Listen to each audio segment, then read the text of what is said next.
प्रिय विद्यार्थियों, आज हम नई प्रश्नावली के साथ मैं आपके बीच उपस्थित हूँ।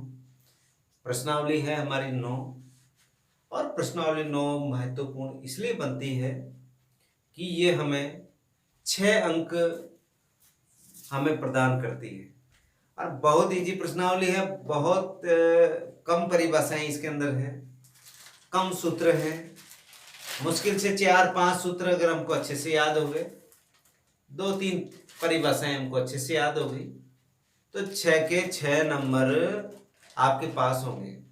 तो प्यारे विद्यार्थियों, आज हम इस प्रश्नावली को शुरू कर रहे हैं। तो इसमें सबसे पहली बात हमको ये ध्यान रखनी चाहिए कि जो निर्देशांक ज्योमेट्री जो हमारा जो प्रश्नावली 9 है, इसमें जो प्रश्न पूछे जाते हैं वो केवल एक प्रश्न होता है। प्रश्नों की संख्या कितनी होती है? आप कहोगे सर जो प्रश्नों की संख्या होती है वो कितनी होती है? आप सीधे सीधे कह दोगे कि एक ही प्रश्न होता है।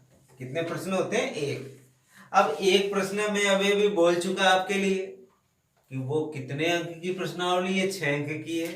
तो यहाँ पर प्रश्न भी कितना होगा? एक होगा। और कितने अंक का होगा? आप कहोगे सर 6 अंक का होगा। 6 अंक का प्रश्न और इकलौता प्रश्न। तो आप ये मान के चले एक प्रश्न और कितने अंक का? 2 का। लेकिन अभी लेकिन आ गया। लेकिन से तात्पर्य है कि एक भी प्रश्न हो सकता है और इस एक ही प्रश्न के 2 भाग हो सकते हैं। कितने भाग हो सकते हैं? 2।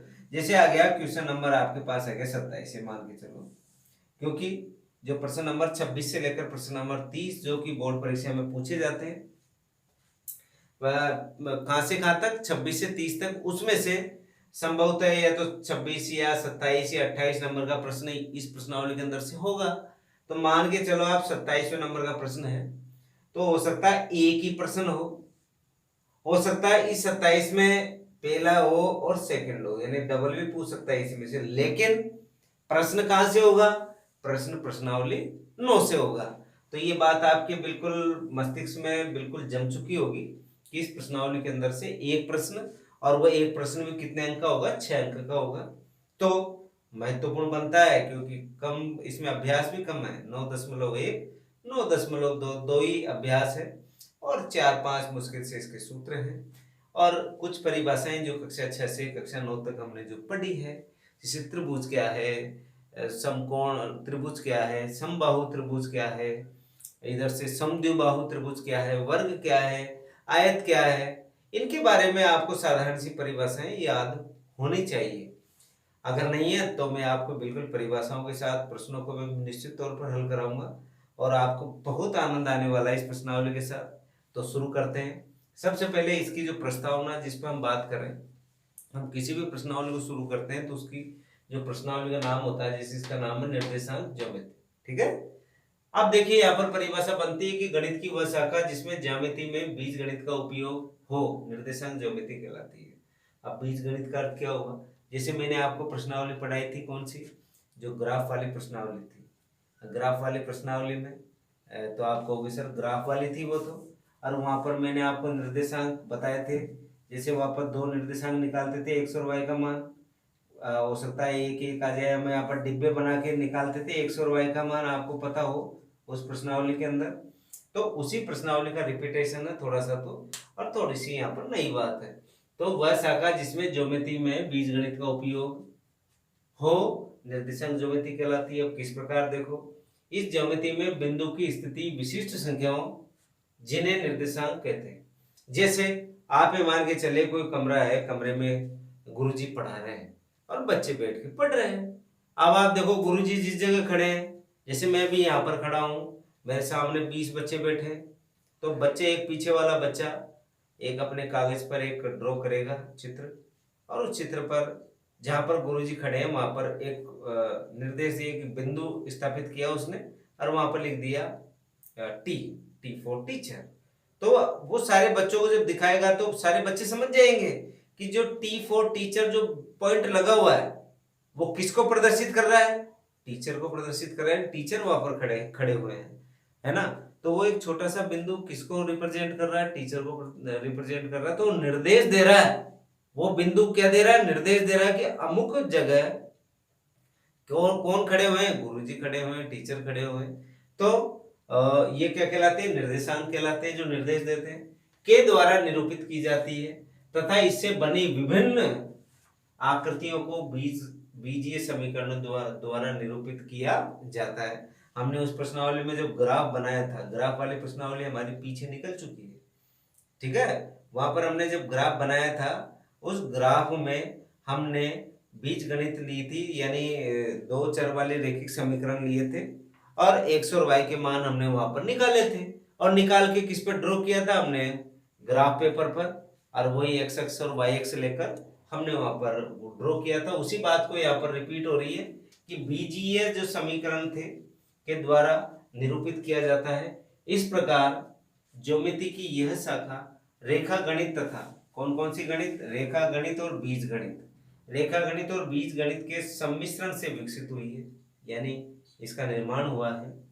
अतः निर्देशांकों के प्रयोग के कारण गणित की इस शाखा को, किसके प्रयोग के कारण? निर्देशांकों के प्रयोग के कारण, निर्देशांकों के प्रयोग के कारण गणित की शाखा को किस नाम से पुकारते हैं हम? निर्देशांक ज्योमेट्री के नाम से पुकारते हैं, जो कि हमारे इस जो टॉपिक है, इस टॉपिक का क्या है? नाम है निर्देशांक ज्योमेट्री। तो इस तरीके से हमने इसकी एक साधारण सी प्रस्तावना, इसकी साधारण सी परिभाषा हमने समझी।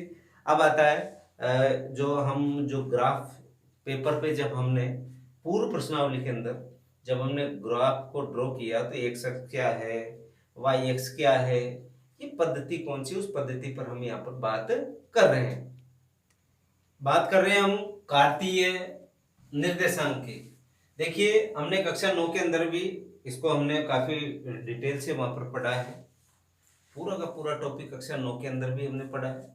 वहां पर भी हमने एक्स अक्ष और वाई अक्ष की बात की थी, हमने वहां पर भी मूल बिंदु की बात की थी, लेकिन हम रिकॉल के लिए यानी पुनः स्मरण के लिए हमने इसको यहाँ पर परिभाषा को लिया है। माना किसी समतल में दो परस्पर लंबवत रेखाएं एक्स ओ एक्स डैश और वाई ओ वाई डैश है। ये देखो, X O X dash, Y O Y dash, ये दोनों क्या है?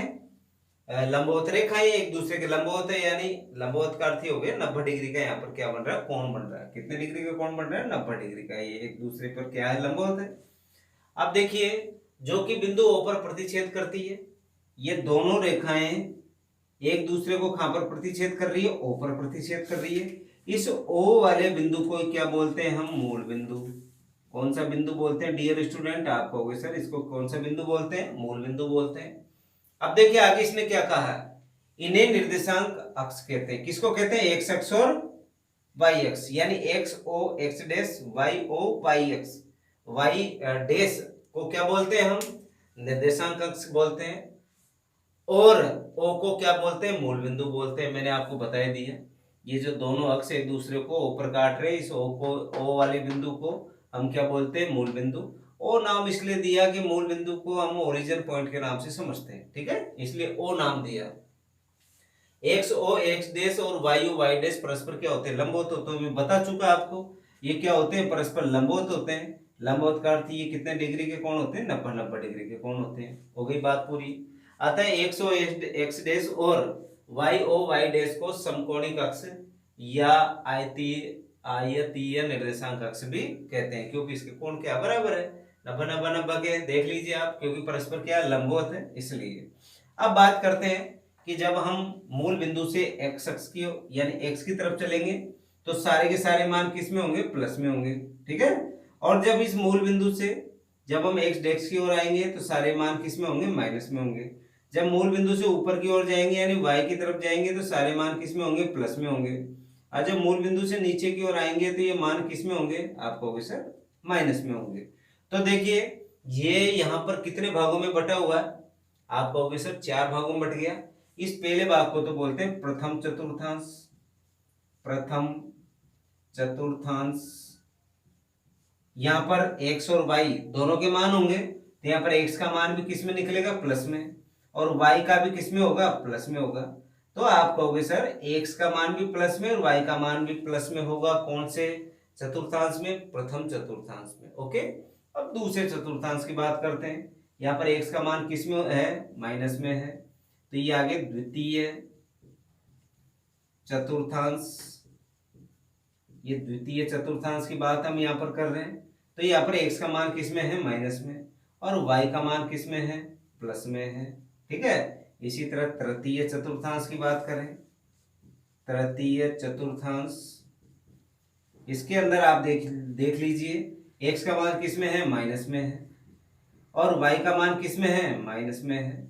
तो तृतीय चतुर्थांश के अंदर x की वैल्यू भी माइनस में प्राप्त होगी और y की भी किस में होगी, माइनस में होगी।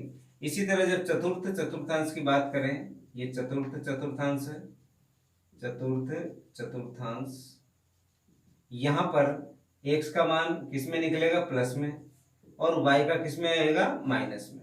यहाँ पर हमने पूरे चारों जो इसके बॉक्स है, प्रथम चतुर्थांश, द्वितीय चतुर्थांश, तृतीय चतुर्थांश, चतुर्थ चतुर्थांश, यहाँ पर हमने बात कर ली कि प्रथम चतुर्थांश में x का मान भी प्लस में, y का मान भी किस में होगा, प्लस में होगा।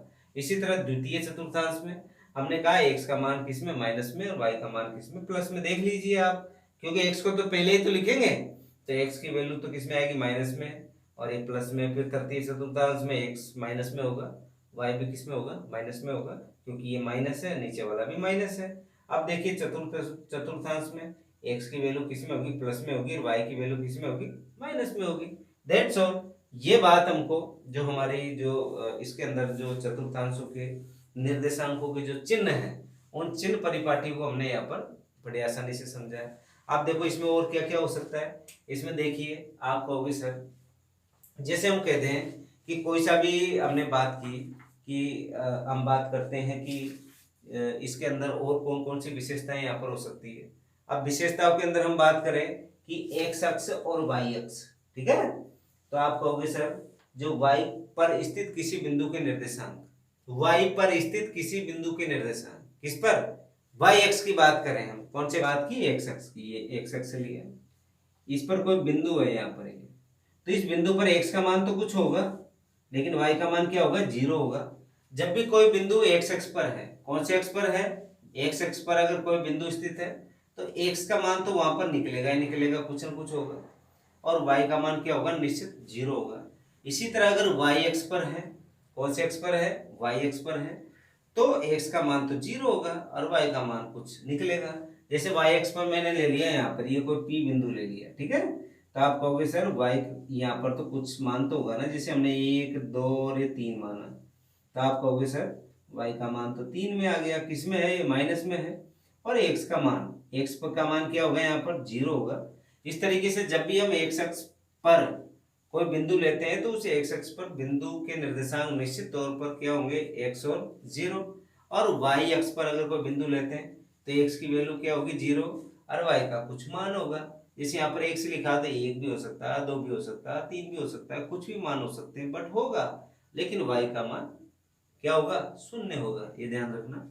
इसी तरह y अक्ष पर अगर कोई बिंदु लिया हमने, ये y अक्ष पर यहाँ पर जैसे मैंने ले लिया, लो ये ले लिया मैंने, कोई बिंदु ले लिया हमने, क्या ले लिया, z, ओके, तो आप कहोगे इस z पर x का मान क्या होगा, 0 ही तो होगा, और y का मान तो कुछ होगा, जैसे 1 है, 2 है, 3 है, तो यहाँ पर 3 आया, तो यहाँ पर कहोगे x का मान तो क्या है, 0, और y का मान कितना होगा, 3 होगा।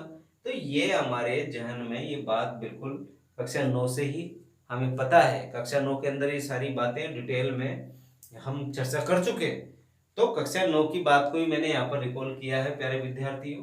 इनको ये छोटी छोटी बातें हमारे प्रश्नों में निश्चित तौर पर काम में आएगी। अब आपको पता है, मैंने अभी भी बोला है कि भाई 0 से x की तरफ जाएंगे प्लस, 0 से x डैश की तरफ आएंगे तो माइनस में मान होंगे, 0 से ऊपर की तरफ जाएंगे y की तरफ तो किस में होंगे, प्लस में होंगे, 0 से नीचे जब y डैश की ओर आएंगे तो मान किस में होंगे डियर स्टूडेंट, तो आप कहोगे सर इसमें होंगे, माइनस में होंगे। तो ये सारा का सारा जो चिन्ह परिपाटी थी और कार्तीय निर्देशांक वाले जो हमने जो परिभाषा थी, इसको यहाँ पर बखूबी बहुत अच्छे धीरे धीरे तरीके से समझा। आगे बढ़ते हैं, अब एक सूत्र की बात करेंगे हम। बात कर रहे हैं अगले, जो हमने कहा एक सूत्र को हमने आज लिया है और इस एक ही सूत्र पर हम यहाँ पर बात कर रहे हैं।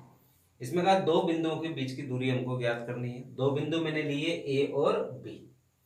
ए के निर्देशांक आपको मैंने बताया, ए के निर्देशांक x में भी होगा और किस में होगा, y में भी होगा। तो ये x1 और y1 मान लिया। यहाँ पर x1 और y1 तो हमने बिल्कुल मानक रूप में लिखा है। यहाँ पर संख्या की जैसे 2 और 3, 5 और -2, एनी वन कुछ भी आ सकता है, ठीक है, बात आप समझ रहे होंगे कि यहाँ पर जो x1 और y1 की जो वैल्यू है वो नंबरों में होगी, प्लस में भी हो सकती है, माइनस में भी हो सकती है। और b के निर्देशांक कितने, x2 और y2 है। तो इसका जो सूत्र बनता है कि a से लेकर b के बीच की दूरी अगर आपको ज्ञात करनी हो तो दूरी सूत्र होता है। इसको कौन सा सूत्र बोलते हैं, दूरी सूत्र बोलते हैं डियर स्टूडेंट। तो दूरी सूत्र जब भी हम लिखेंगे तो वो क्या होगा, जैसे यहाँ पर तो मैंने ए से बी के लिए हो सकता है पी से क्यू के बीच की दूरी हो सकता है और भी कोई नंबर आ जाए, जैसे जेड से लेकर डब्ल्यू तक की दूरी, तो जेड डब्ल्यू आ जाएगी। तो ये ए से बी की दूरी यानी ए से लेकर बी के मध्य की जो दूरी है उसको ज्ञात करने का जो सूत्र बनता है वो बनता है under root x2 minus x1 का whole square plus y2 minus y1 का होल स्क्वायर। देख लीजिए आप यहाँ पर, यानी कि आप अंडर रूट लगा दीजिए, फिर x2 में से x1 घटा दीजिए और उसका क्या कर दीजिए, वर्ग कर दीजिए, प्लस y2 माइनस y1 का होल स्क्वायर। ये सीधा सीधा सूत्र आपका कौन सा है, जिसको हम दूरी सूत्र के नाम से पुकारते हैं। और ये दूरी सूत्र क्या है, दो बिंदुओं के बीच की दूरी ज्ञात करनी है हमको। इसका प्रयोग कहाँ कहाँ करेंगे, जैसे आपसे कह देगा वो कि ये a है और ये b है, a के निर्देशांक 2 और 3 है, b के निर्देशांक 4 और 6 है, इन दोनों के बीच की दूरी ज्ञात करो। तो आपको पता है ये तो क्या हो गया, x1 हो गया, ये क्या हो गया, y1 हो गया। इसी तरह ये क्या है, x2 है, ये क्या है, y2 है। पता लग गया x1 y1 और x2 y2 का मान। और ये सारे के सारे मान उठा के किस में रखने, सूत्र में रखने। सूत्र में रखने के बाद में हम आसानी से दूरी को यहाँ पर ज्ञात कर सकते हैं इस तरह का। अब ये तो एक लाइन वाली बात की, हो सकता है वो इसे कहते सिद्ध करो कि ये जैसे मैंने दे दिया यहाँ पर ए बी सी और डी, ठीक है, सिद्ध करो कि ये एक आयत है। तो आयत के लिए क्या होगी, आमने सामने की भुजाएं बराबर होनी चाहिए, होनी चाहिए कि नहीं होनी चाहिए। और आमने सामने की भुजाओं के साथ साथ और क्या बराबर होना चाहिए, दोनों विकर्ण बराबर होने चाहिए। जब आप ये भुजाएं निकालोगे, आमने सामने के बराबर है भुजाएं, तो पहली कंडीशन। आगे क्या होती है, ये कहां से कहां तक निकालोगे, बी से डी वही निर्देशांकों के रूप में, ए से सी वही निर्देशांकों के रूप में। अगर ऐसा बराबर है यानी विकर्ण, दोनों विकर्ण बराबर और चारों आमने सामने की भुजाएं बराबर, तो आयत कह देंगे, नहीं है तो कह देंगे नहीं कि आयत नहीं है। इसी तरह वर्ग की बात कर लेंगे, वर्ग है कि नहीं। इसी तरह हम समबाहु त्रिभुज की बात कर लेंगे। समबाहु त्रिभुज जानते हैं जिसकी तीनों भुजाएं क्या होती है, बराबर होती है।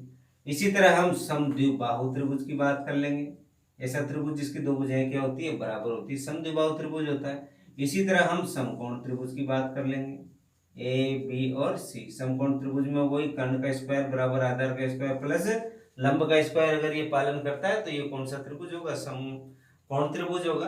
तो ये सारी की सारी बातें हम किस सूत्र को ध्यान में रख के करेंगे, हम दूरी सूत्र पर आधारित लेकर या दूरी सूत्र को लेकर हम इन प्रश्नों को यहाँ पर आसानी से हल करेंगे। और इनमें से निश्चित तौर पर एक प्रश्न जरूर आता है, क्योंकि आजकल जो पिछले 2 सालों से जो प्रश्न इसमें बोर्ड में पूछे जा रहे हैं उसमें एक ही प्रश्न में 2 भाग कर रखे हैं उसने 3-3 नंबर के। तो यहाँ से दूरी सूत्र से तो आता ही आता है ये प्रश्न, ये पक्का कन्फर्म मान के चलना आप। तो उस प्रश्न पे बात करते हैं, उससे पहले कुछ जो आपके ग्राफ पर आधारित जो प्रश्न है, कार्तिक निर्देशांक जो निर्देशांक पद्धति पर आधारित जो प्रश्न है, प्रश्न नंबर 1 से लेकर 5 तक है। हमारी जो अभ्यास 9.1 है, तो आज हम 9.1 का प्रश्न नंबर 1 लेते हैं। बात करते हैं प्रश्न वाली 9.1, जो प्रश्नावली 9.1 का हम बात कर रहे हैं प्रश्न नंबर 1 की। इसमें ये आपको चित्र मिलेगा परीक्षा में अगर प्रश्न आता है तो, ठीक है। दी हुई आकृति से बिंदुओं P, Q, R और S के निर्देशांक ज्ञात कीजिए। किस किस के पूछा उसने, P का, Q का, R का और S का। चित्र है रेडीमेड, P यहाँ पर है, यहाँ पर P है। अब सबसे पहले किसका नंबर लेंगे हम, X का। तो यहाँ पर X अक्ष यानी P पर X का मान कितना होगा, आपको होगा सर 5 होगा। और Y का कितना होगा, आपको होगा सर 3 होगा। तो P के निर्देशांक कितने आ गए, 5 और 3 आ गए। तो यहाँ पर हमने P के निर्देशांक 5 और 3 बड़ी आसानी से यहाँ पर निकाल लिया, क्योंकि सबसे पहला नंबर किसका आएगा, X का। तो यहाँ पर X अक्ष की तरफ देखो कितना है, यहाँ पर 5 है, यहाँ पर मैंने 5 लिख दिया। अब Y अक्ष की बात करेंगे तो यहाँ पर कितना है, 3 है, ये मैंने यहाँ पर 3 लिख दिया। तो X का मान 5 और y का मान कितना आ गया, 3 आ गया। अब आते हैं q पर। q पर सबसे पहले को किसको ढूंढेंगे, x अक्ष को। x अक्ष का मान कितना है, -4। y अक्ष का मान कितना है, आपको सर कितना है, 6। ये आ गया 6, यानी -4 और +6। ये किसका मान आ गया, q के निर्देशांक आ गए। किसके आ गए, q के।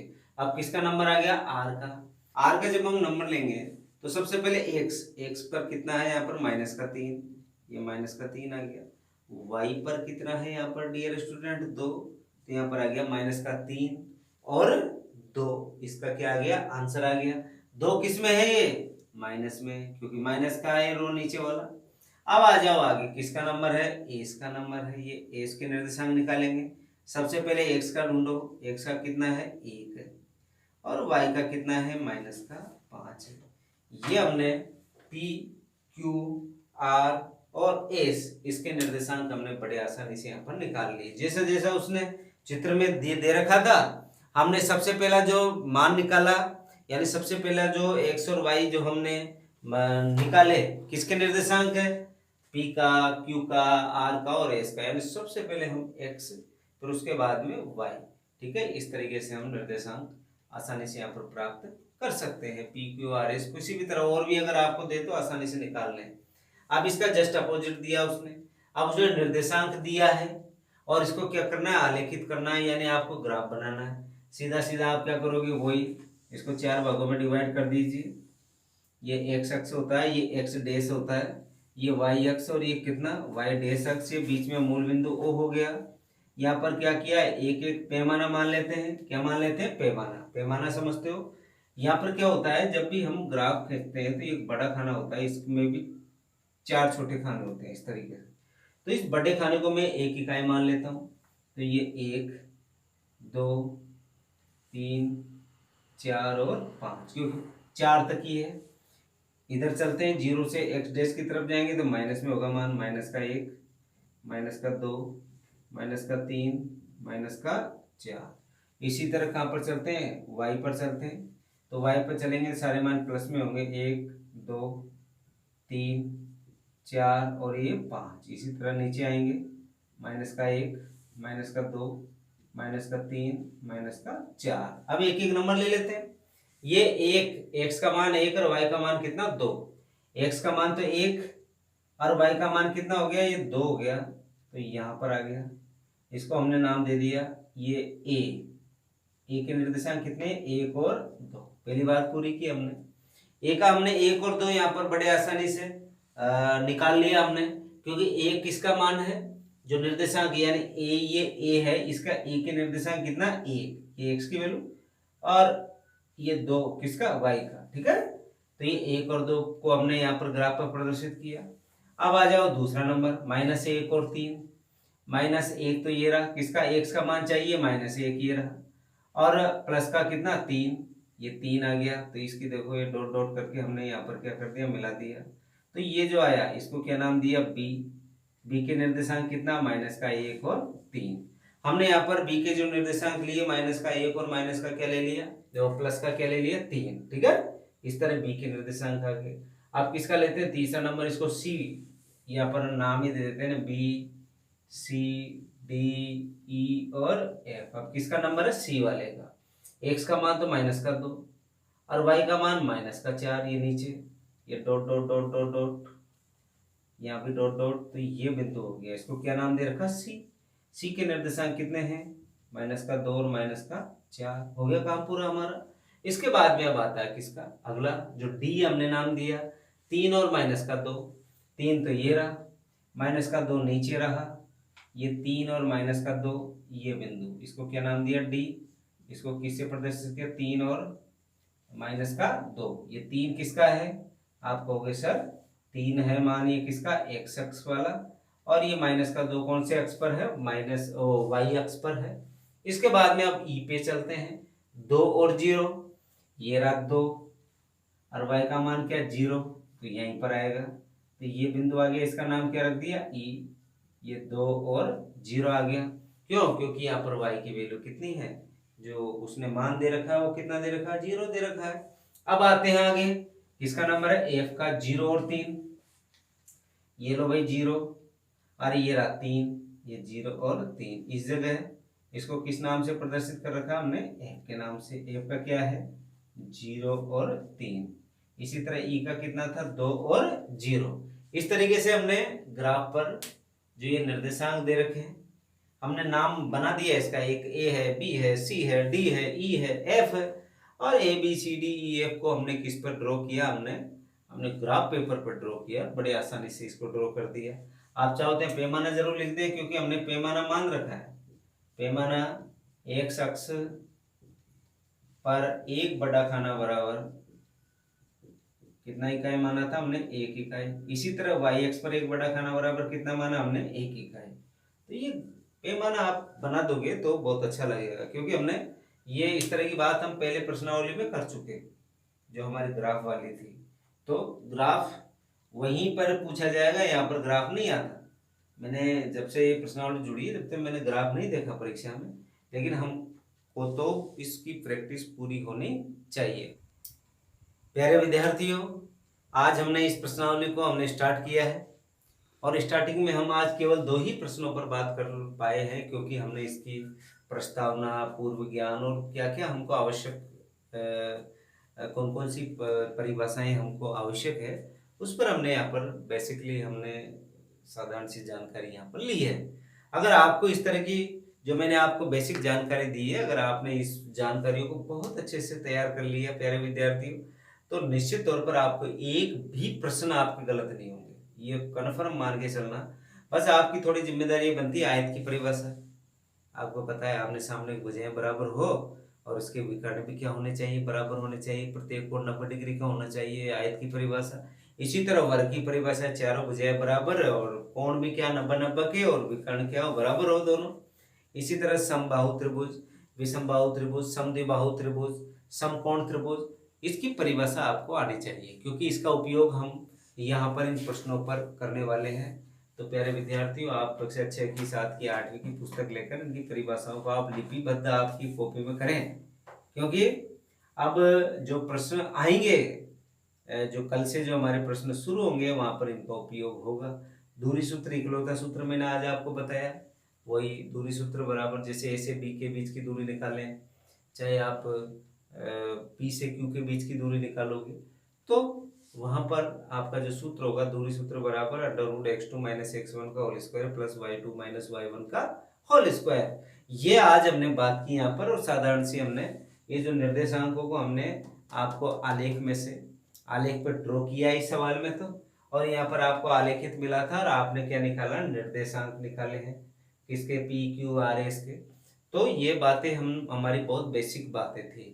तो इन बेसिक बातों को आपको बहुत अच्छे से याद करना है, अच्छे से समझते हुए चलना है। तो प्यारे विद्यार्थी मानना है आज के लिए इतना ही। कल फिर इसके दूसरे भाग के साथ मैं आपके बीच उपस्थित होऊंगा। नमस्कार।